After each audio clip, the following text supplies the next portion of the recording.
আনন্দের মাঝে বিনোদনের মাঝে আমরা আসলে হারিয়ে ফেলি সবাইকে। মনে করতে চাই না, মনে করতে চাই শুধু বিনোদন আর বিনোদন, কিন্তু এর পিছনে যে কিছু কিছু লোকগুলো যে অসুস্থ, সেই অসুস্থ লোকগুলোর কথা কেউ আমরা আসলে মনে করি।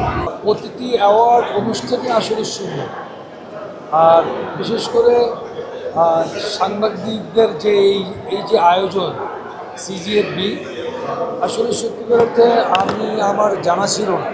আমি শুধু শুনেছি, কিন্তু আমি আসলে অনুষ্ঠানগুলোতে আসারও সুযোগ হয়নি। আমি অ্যাকচুয়ালি আসিনি এই জন্য, কারণ আমি একটু যে কোনো অনুষ্ঠানের আসলে পিছনে থাকি সবসময়, মানে একটু লুকায় থাকি, মানে ম্যাক্সিমাম কোনো অনুষ্ঠানে খুব একটা আমি আসলে আর যাই না।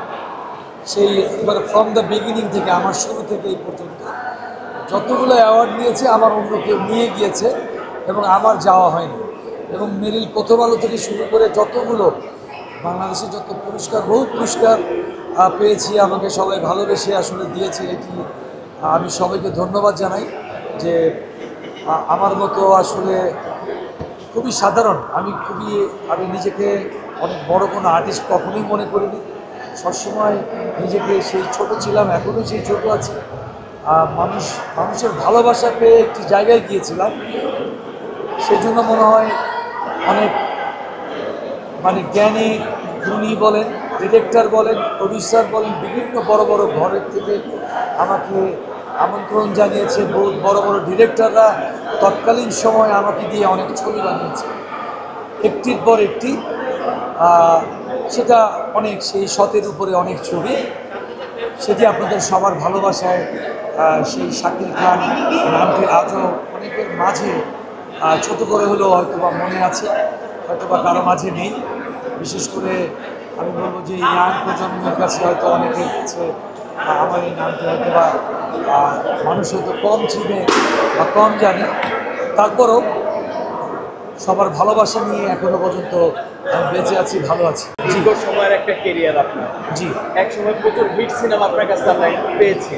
এখন একটা সময় এসে আপনি হয়তোবা আমাদের ইন্ডাস্ট্রিতে এত কাজ করছেন না।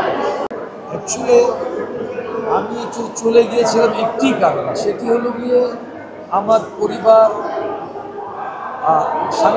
সাংস্কৃতিক মনে, এটা সত্য, কিন্তু তারা কোনো ধরনের অপসংস্কৃতি দেখতে চায় না, কোনো ধরনের ভালগার জিনিস তারা দেখতে চায় না। এবং সেটা থেকে দূরে থাকার জন্য মাঝখানে আপনারা জানেন যে পুরো ইন্ডাস্ট্রির ভিতরে একটি অসামাজিক কার্যক্রম চলছিল, মানে কন্টিনিউ যেটাকে বলে, যেটি করছিল, সেটি থেকে বিরত থাকার জন্যই আমি আমার ব্যাক টু দ্য প্যাভিলিয়ন, মানে আমি আমার জায়গায় ফিরে গিয়েছিলাম, আমি কাজ করিনি। এখন অনেক সুন্দর সুন্দর ছবি হচ্ছে। আমি মনে করি যে বাংলাদেশের মানুষ সবাই এগিয়ে আসা উচিত। নতুন এই প্রজন্ম বলেন, বিগত দিনের প্রজন্মের মানুষ বলেন, নতুন ছবি বানাচ্ছে। আপনারা অবশ্যই হলে গিয়ে ছবি দেখুন, ভালো ছবি দেখুন।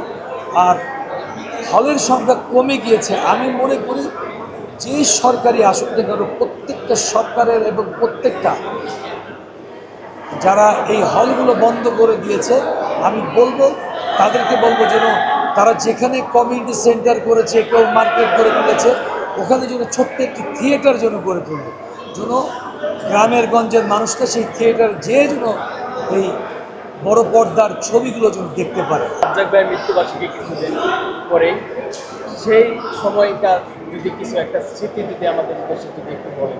দেখেন, আমার সাথে অনেকের সাথে কাজ করার সুযোগ হয়েছে, বহু সিনিয়র আর্টিস্টদের সাথে। তারা আমাদের মাঝে এখন আর নেই।